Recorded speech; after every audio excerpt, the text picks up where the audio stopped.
BBA, BCA, BCom Computers, 100% placement guarantee. I create Degree College, Kukatpalli, Hyderabad. నమస్తే రమ్మగారు. నమస్తే జయ. ఏదైనా ఒక మంచి కథ చెప్పండి రమ్మగారు. మంచి కథతో ఒక మంచి విషయం చెప్తాను జయ. తప్పకుండా. కబుర్ల దేవత కథ.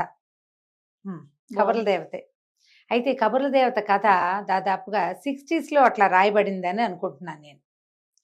60 అయితే ఎర్లీ 70s లో అనుకో. ఆ తర్వాత మళ్ళీ ఈ రైటర్ వారి పుస్తకాలు మళ్ళీ వేసినప్పుడు కబుర్ల దేవతే మొదటి కథగా, అంటే ప్రముఖంగా కబుర్ల దేవత అనే పుస్తకంగా కూడా వేశారు.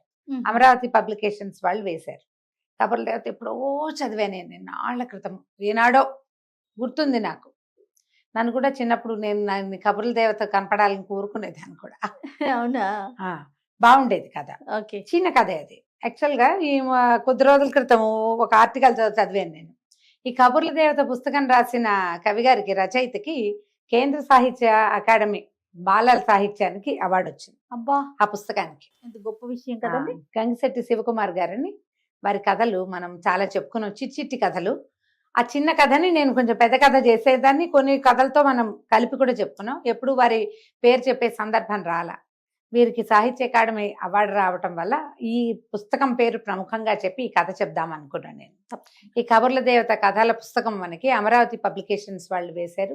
బుక్ ఫైర్లో దొరుకుతుంది, ఆన్లైన్లో దొరుకుతుంది. చిన్న కథలు, హాయిగా బ్రీఫ్గా తేలికపాటి భాషలో చక్కగా ఉంటాయి.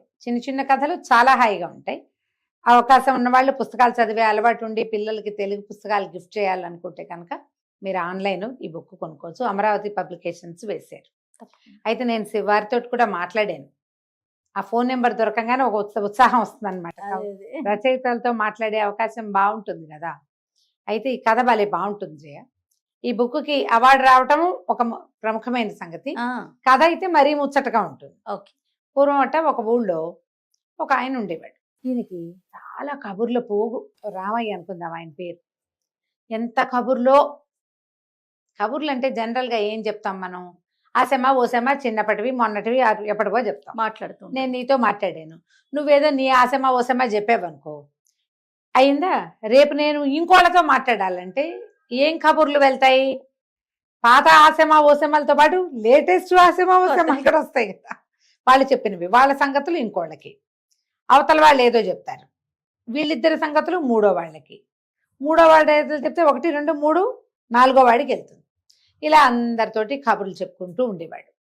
వాళ్ళ ఆవిడ ఇంతే కబుర్ల పోగు, పని చేయడు పాట చేయడని ఆవిడ ఏదో పని పాట చేసుకుని అన్నం పెట్టేది భర్తకి. ఏదో ఒకటి ఉంటాడు అంతే ఆయన. కానీ క్రమంగా అది ఎట్లా పరిణమించింది, ఈ ఒకళ్ళ మాటలు ఇంకొకళ్ళ దగ్గర, వాళ్ళ మాటలు ఇంకోళ్ళ దగ్గర అట్లా వెళ్ళేసరికి తగాదాలు రావడం మొదలుపెట్టి, ఎప్పుడు కొట్లాట్లే, ఎప్పుడు గొడవలే. ఈ భార్య మనకి విసుగు పుట్టింది.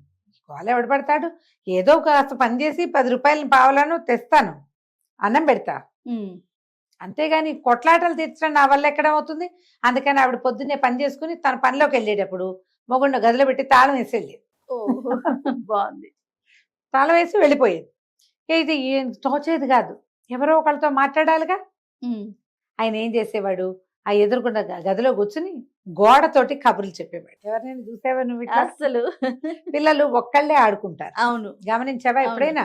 వాడే అవతల ఆట కూడా తనే ఆడుకుంటూ ఉంటారు. తర్వాత ఒక క్యారెక్టర్, 3-4 క్యారెక్టర్లు వాళ్లే ఆడుకుంటారు. సింగిల్ కిడ్స్ ఉన్న వాళ్ళకి మాకు బాగా ఎక్స్పీరియన్స్.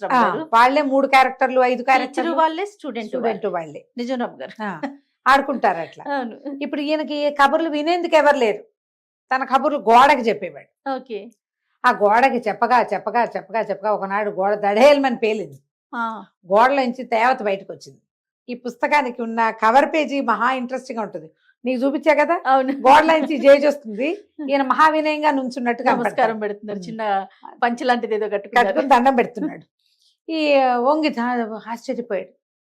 ఎవరమ్మా నువ్వు అన్నాడు. నేను కబుర్ల దేవతని, ఇన్ని రోజుల నుంచి నువ్వు చెప్పే కబుర్లన్నీ వింటున్నాను. ఓకే. ఎంతో బాగా కబుర్లు చెప్తున్నావు నువ్వు ఇంత బాగా చెప్తున్నావు కాబట్టి ఇగో నీకు బహుమతిగా ఇస్తున్నానని ఇంత డబ్బు సంచి ఇచ్చింది. చేసరికల్లా ఎంతో సంతోషం వచ్చి, ఏమిటి నేళ్ళ నుంచి వాళ్ళకి వీళ్ళకి కబుర్లు చెప్తా, ఎప్పుడు ఏమి రాలా, కబుర్ల దేవత చూడు ఎంత బాగా ఇచ్చిందో.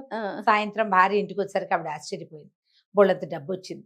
ఇక ఆవిడ పని చేయక్కర్లేదు పెద్దగా, సరే ఇల్లు వాకిలి చక్కగా మంచివి కొనుక్కున్నారు, పొలం పుట్రా కొనుక్కున్నారు, హాయిగా ఉన్నారు. వీళ్ళ పొరుగున ఇంకొక ఇష్టయ్య ఒక ఆయన ఉన్నాడు. ఆయనకి కళ్ళు కుట్టినాయి. ఏమిటి వీళ్ళకి ఇంత డబ్బు ఎట్టా వచ్చింది సడన్ గా? కొంతమంది చెప్పరు, కొంతమంది నిజం చెప్తారు. ఈయన ఉన్నాడు కదా రామయ్య గారు, ఏదైనా చెప్పేస్తాడు. ఆ కిష్టయ్య గారు వచ్చి రామయ్య గారి దగ్గర కూర్చుని, ఏమిటి రామయ్య నీకు ఇంత డబ్బులు ఎట్టా వచ్చినాయి ఏమిటి అని అడిగితే, ఏముంది నేను కబుర్లు చెప్తాను కాదు, మా ఆవిడ గదిలో పెట్టి తాళం వేసి వెళ్ళేది, రోజు గోడతో మాట్లాడా, కొన్నాళ్ళకి ఆ గోడలోంచి అమ్మవారు బయటకు వచ్చి కబుర్ల దేవత డబ్బులు ఇచ్చింది అన్నాడు. ఈ కిష్టయ్య కనిపించింది, అయ్యో రామా నేను ఇంతంత పని చేసుకుంటున్నానే, ఈ పొలం వెళ్ళి ఈ పనులు ఏమిటి, ఈ గోల ఏమిటి, వీడికి మళ్ళీ రోజు ఊసిపోక 4 కబుర్లు చెప్తే దేవత ఏ దేవత వచ్చి డబ్బు ఇవ్వకపోయినా వాడికి ఇచ్చిందిగా, మనకు కూడా ఇస్తుంది. సరే ఈయన ఏం చేశాడు, కూర్చుని తను కూడా తలపేసుకుని గోడతో కబుర్లు చెప్పడం మొదలెట్టాడు. రామయ్య గారు చిన్నప్పటి నుంచి కబుర్లు చెప్పే అలవాటు ఉన్న మనిషి.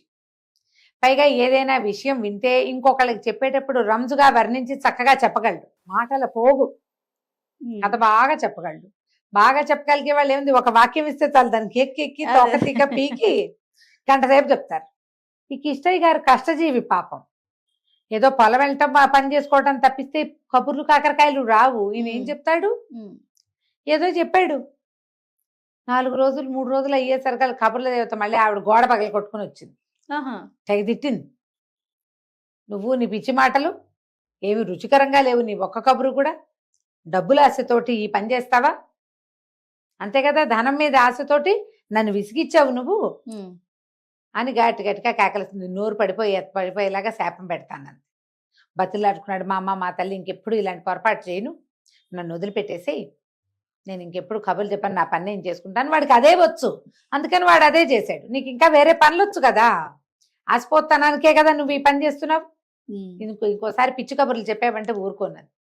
గోడ కాస్త మళ్ళీ అతుక్కుపోయింది. కిష్టయ్య గారు నోరు గట్టిగా మూసుకొని బయటకు వచ్చేసాడు.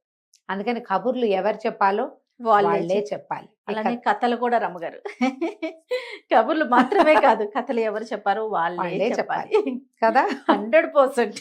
ఇదే కథ. అది చాలా ఈ కథతో పాటు ఇంకా చాలా కథలు ఉన్నాయి ఆ పుస్తకంలో. గంగిశెట్టి శివకుమార్ గారి పేరు మీరు ఆన్లైన్ గూగుల్లో సెర్చ్ చేసినా మీకు కనపడుతుంది. కబుర్ల దేవత అనే పుస్తకం కోసం టైప్ చేసినా మీకు కనిపిస్తుంది. పుస్తకం చదవండి, మీ పిల్లలకి ఆ కథలు వినిపించండి. ముఖ్యంగా శివకుమార్ గారిని అభినందించండి. తప్పకుండా ఒక మంచి రచయిత గురించి మనం తెలుసుకునే అవకాశం దొరికిందండి. నమస్తే.